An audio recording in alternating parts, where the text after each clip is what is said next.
Ladies and gentlemen, thank you for tuning in as PWF Empire presents the Kayfabe Tier List, a visual tracker used to record the mobility of the members of WWE's roster in terms of credibility and presentation. This is the post-Hell in a Cell edition of the Kayfabe Tier List, and it is reflective of a few months worth of changes because we haven't done one in a while. And who are we?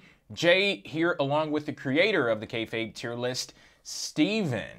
Well, there was a lot of controversy after the last one. Yes, and I'm glad to see that you stuck to your guns too, because Roman, Dean, Seth still in the A tier. So, and I mean, it's only right, and that's something that we'll be talking about a little later on, because I guess what I'd like to do with this edition of the Kayfabe Tier List is examine the successes and failures of WWE's brand extension. Just take a look at the A+ tier. The fact of the matter is, not a soul from Monday Night Raw is to be seen. And I don't know, I guess you can kind of count Triple H, but that's just unofficially. Officially, there is no Raw superstar that's an active member of the roster in the A+ tier. As far as SmackDown is concerned, you have the WWE World Heavyweight Champion, AJ Styles, and A+. John Cena is up there as well, and James Ellsworth, he's up there too. Can't forget him. And I know some people may have a problem with that, but it would behoove you to remember, technically James Ellsworth did beat AJ Styles twice. So there's an argument to be made that AJ should at the very least be one tier below James Ellsworth. So as far as I'm concerned, this is the best case scenario. I was definitely considering that, but I thought I'd see where things go, but any man with two fists could be on the A+ tier. You just got to get the right victories over the right people, and you could be up there too. One day, maybe Roman Reigns and Seth Rollins will be back up there. Okay, so based off of the Kayfabe Tier List, is there anything to be said about how WWE is faring a few months into the brand extension? Well, I mean, it's what you mentioned, that SmackDown has more A+ tier people, and obviously it's not an objective list. There are many people who still think that Roman and Seth should be up there, and maybe even Owens at this point, which I disagree with pretty strongly. Well, why do you disagree with that? Well, because I just think their credibility has gone down. The momentum that was behind these three guys has been halted by the WWE, or at least they've done not so good of a job being consistent with it. So I'm going to go to a tweet that I referenced in my Hell in a Cell review from an analyst from the site ProWrestling.net.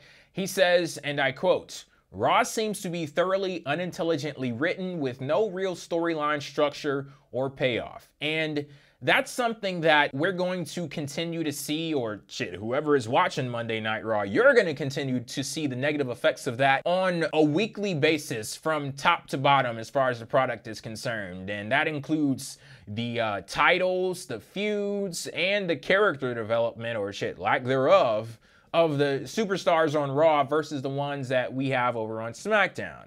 And I take a look at the two world titles in WWE, and I know in some aspects it's unfair to compare the Universal Championship to a title like the WWE World Championship. It has such a rich history in the wrestling industry. However, even if I put that title aside and judge the Universal Championship on its own, WWE has done a piss poor job of establishing that title as something that should be valued. And because I see no value in it, it does absolutely nothing as far as I'm concerned for Kevin Owens to be known as the Universal Champion. When it comes to Roman Reigns, he has the United States Championship, and to be quite honest, he's not a good fit for that title at all. It's just something that's not clicking about Roman Reigns as the United States Champion. And so much so that I actually said on the PWF Empire podcast, hell, you're looking at the Kayfabe Tier List, Roman Reigns is in the A tier. I'd be perfectly fine with friggin' United States Championship being somewhere down in B, because they're not on the same level at all. And I don't get the sense that Roman Reigns as a character or WWE creative behind the scenes is booking him in an effort to elevate that title and bring it up to where he is. He's just fucking holding the title. And then you got Seth Rollins on PWF Empire Live previously. Steven, you talked about how he never had his mea culpa, you know, that epiphany, that moment where he realized the error in his ways from all of the shady shit that he was involved with as a member of the Authority. And he really needed that moment. Like, it was necessary for his character to solidify that face turn and push the character forward with some kind of development and momentum. Because now he's walking around and talking about burning empires down. And I'm like, do you mean the same empire that was responsible for bringing you every single bit of fucking success that you had as a singles wrestler in WWE? That empire? Yeah, okay. Gotcha. Yeah, with no self-awareness either. It's almost like he hasn't changed at all. He's still the same heel, except he's directed at other heels. There's no fundamental alignment change. There's no reason why I should be rooting for this guy. In fact, I think if you want to look at it like objectively in terms of morality, Kevin Owens is guilty of far less than anything Seth Rollins has done as it relates to teaming up with the Authority. I mean, Owens had one assist by Triple H. Seth Rollins had assists by pretty much everybody, including J&J Security and Kane, and the whole damn machine was behind him. And Owens gets one assist, which he didn't even know was coming. He didn't plan for that. Really, I don't want to say he's blameless as if he's a babyface, because we all know Owens is a bad dude. But Rollins is, compared to Rollins, who has been a sneaky little piece of shit for the past 2 years, I don't really see him as a babyface worth rooting for, which is a shame, because when he's in the ring and he's doing his cool moves, you want to root for him because of how good he is, but then you just remember that his character is still the same guy that we didn't like for 2 years for various reasons. Whether you're a mark and you just think he's a chicken shit, or you're like one of us and you analyze it and you just realize he's just a shitty character. Nobody liked this guy in terms of his character, but we all love him in the ring and we want to root for him, but he's just not a very rootable character. And it's a shame that this has happened to all three members of the Shield, where it seems like all of them have become sort of damaged goods at this point. And they're all still being pushed as top stars, but the unfortunate part about that is that you can tell that WWE doesn't have anywhere near the same level of care for Roman Reigns, Dean Ambrose, and Seth Rollins. As far as the effectiveness of the booking goes, they don't have the same level of care for those three as separate individuals as they did for them when they were a collective unit in the Shield. And, you know, I was just thinking about this question earlier today. How freaking awesome would it be if we had one individual superstar in WWE that was booked the same way that the Shield was? And when I say that, I don't mean one man going out there and tearing shit up like he has the strength of three people. When I say booked like the Shield, I mean in the sense that WWE constantly reinvented the Shield. And they did that to keep them entertaining, to keep them relevant, to keep them fresh. They were never stuck in their ways with this sense of obligation, like, okay, the Shield has to be, they have to be baby faces, or we have to have them in a specific alignment for a specific storyline. It was none of that. It was, okay, what works? What can we do to continue this trend of relevancy? And we saw an evolution of the Shield where, and I didn't even do a pun intended on that one, but I see what I did there. Yeah, but we saw an evolution of the Shield where they took on different forms that led them to success. But, you know, that's not to say that it worked 100% of the time, because there was this one time where the booking of the Shield kind of fell off, and it was right after they won all of the titles, you know, the United States Championship, the tag titles. But even then, they realized that something was wrong. They corrected course and they kept it pushing. You don't see that same level of care in the booking of up-and-coming stars, or shit, even the established stars of today, especially on Raw, where they acknowledge there's a problem, we're not getting the reaction that we want to, and it's about time that we shake shit up. It's like they have on these blinders and they're marching straight towards a damn cliff, and they don't care if they fall over and hit every single jagged edge on the way down. Yeah, I think they're very stubborn when it comes to these guys. They see them and they have an idea in mind of what they want them to be, and they're not willing to adjust or correct course. Mm-hmm. With Roman, he's the top baby face. They're determined to make that happen. At this point, I don't know if they've given up or if they're just taking a back seat. I guess that remains to be seen. But still, they haven't turned him heel, and we all know that would be the real thing that would solve his problem. With Ambrose, he hasn't turned heel either, which is surprising to me. I mean, don't they see this guy and say, okay, he's not really going anywhere as a babyface? Yeah, he's over, but he's not any more over than, say, Dolph Ziggler. He's sort of your average run-of-the-mill over babyface, and he could afford to turn heel, maybe to freshen him up. But he's been a babyface for as long as Roman has, which is surprising. Now, Rollins is a bit different because they finally saw, okay, the heel thing not working, so we're going to turn him face, but they haven't really delivered on that. Yeah. And it's not too late. They could still fix Rollins and make him into a likable face, but it does feel like all three of these guys are damaged goods, and that's true for a lot of the members on the roster who once had promise. And I think the issue that comes into play, because earlier on in this conversation, you said people like us, meaning people who examine the characters and the stories and things like that. We arrive at a point of conflict when we look at the Kayfabe tier list and we say, okay, people like Kevin Owens, Roman Reigns, yada, yada, yada, they belong in the A tier. Seth Rollins as well. They belong in the A tier. But there are many people out there who will look and say, well, Kevin Owens, Seth Rollins, they're great in the ring. They had a really good Hell in a Cell match, and WWE tells me that they're top stars, and Kevin Owens is walking around with a championship called the Universal title. It's as if you don't have to have any solid backing, like you don't have to have any kind of foundation for any of those things to be true. It's just, well, WWE told me that it's supposed to be this way, so why are they not in A+?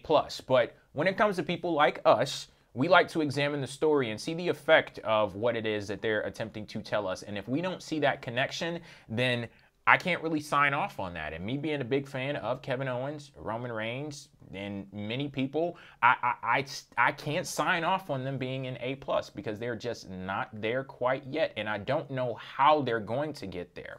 Hearing rumors about Kevin Owens versus Roman Reigns, and with the way that WWE is handling both characters right now, I don't see how they're going to be able to elevate each other and push at least one of them to the A+ tier. But luckily for AJ Styles, he had John Cena to play off of, and that was a great story that they told with his ascent to the top of WWE with the World Championship. He's in A+ now, but I don't see that one person on Monday Night Raw that'll be able to elevate anyone, and I don't even see the storyline structure that'll facilitate that ascent. So as far as I'm concerned, Monday Night Raw is in some trouble. Yeah, Monday Night Raw is definitely the least watchable show out of the two, and I think everyone has sort of realized that. Yeah, I don't really know where they're going with any of these guys either. It's just sort of, I mean, I enjoy Raw to see Kevin Owens.